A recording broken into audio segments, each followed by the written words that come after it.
আসসালামু আলাইকুম গাইস, আমি ওমর ফারুক বলছি। এখন বাজে প্রায় 12টা। আমারও লাইফে 12টা বেজে গেছে। তো অনেকটাই বাসায় একা একা বসে আছি। তো চাইলে আমার সাথে কথা বলতে পারেন, বা যারা যারা আমার কথা শুনছেন অবশ্যই ভালো থাকবেন, সুস্থ থাকবেন। কাজ নেই, তার জন্য বাসায় বসে এমনিই এই শাকসবজি ভিডিও করতেছি। তো এখানে আমি ঢাকায় একা আসছি, অনেক কিছুদিন আগে আসছি। তো কিছুদিন আগে মানে আসার পরে একটু সমস্যা হয়েছিল। সেটা তো যখন ছিলাম তখন সমস্যাটা বেশি ছিল, ঘুরছি ফিরছি এরকম অবস্থা আর কি। চাকরিতে যাই নাই। আর মা এখানেই ছিল, মানে নারাজগঞ্জ ছিল। আমি আমি বাসা থেকে দূরে ছিলাম। তো এখন পরিবারের লোকজন এখানে আছে। তো এখানে একটা জবের জন্য চেষ্টা করতেছি, কিন্তু এই জবটা পাচ্ছি, কিন্তু তাও ভালোভাবে জবটা পাচ্ছি না। তো কি জব করব, কি করব না করব সেটা নিয়ে প্রশ্ন ওঠে আমার। তো এই সব প্রশ্নের উত্তর আমি পাই না। তো তারপরেও একটা সমস্যা থেকে যায় যে লাইফের কোনো ডিসিশন, মানে সিদ্ধান্ত কোনো নেই নাই। তো এরকম পরিস্থিতি সবারই হয় না, কিন্তু আমি নিজের ভুলে হয়তো বা এরকম পরিস্থিতি হয়ে গেছে। তো এইসব ভুলের জন্য আমাকে নিজেই এখন সেই ভুলের সমস্যার এই আটকে আছি আর কি। তো এরকম পরিস্থিতি। তো কেমন আছেন সেটা জানার জন্য আর কথা বলার ইচ্ছা ছিল, কিন্তু কথা যদি না বলতে চান তাহলে সেটা আমার কিছু বলার নেই। কারণ লং টাইম ভাবছিলাম যে এইভাবেই হয়তো লাইফটা চলে যাবে, বা এইভাবে খাওয়া দাওয়া বা এইভাবে চলে যাবে। কিন্তু মানুষ যে প্রতিযোগিতার মাঝখানে চলে, যে একটা একটা প্রতিযোগিতা, যে আমাকে জয়ী হতে হবে, বা আমাকে আরও আরও সামনের দিকে যেতে হবে, এরকমভাবে যে মানুষ চলে, আমি সেটা বুঝতে পারি না।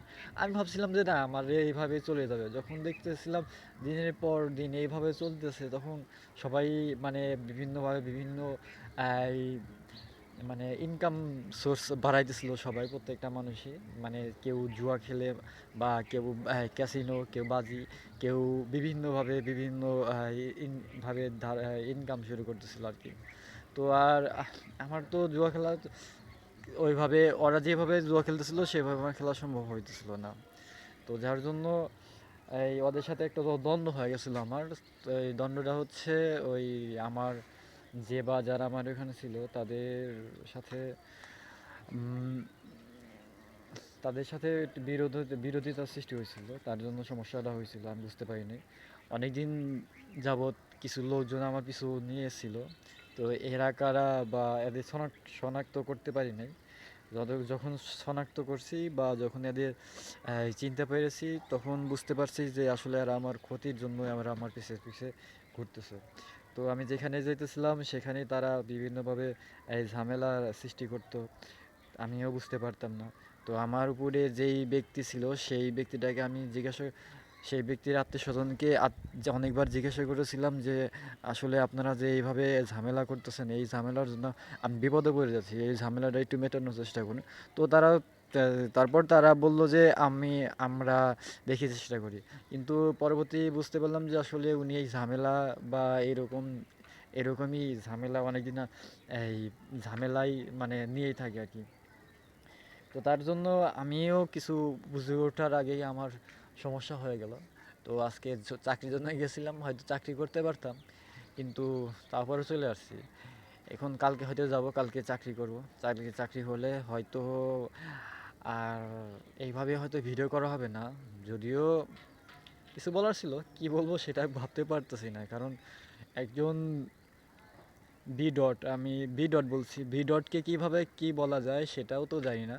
তো ভি ডটকে কিছু বলতে না, বি ফুল স্টপ, না ফুল স্টপ বলা যাবে কি ডট বলা যাবে সেটা জানি না। যাই হোক, বি ডট মানে ডট কম আর কি। বি ডট কিসের ডট কম সেটাও জানি না। সো আমি তো সরাসরি রেকর্ডিং করতেছি না, এটা হচ্ছে ভিডিওর মাধ্যম দিয়ে বলতেছি আর কি। ভিডিও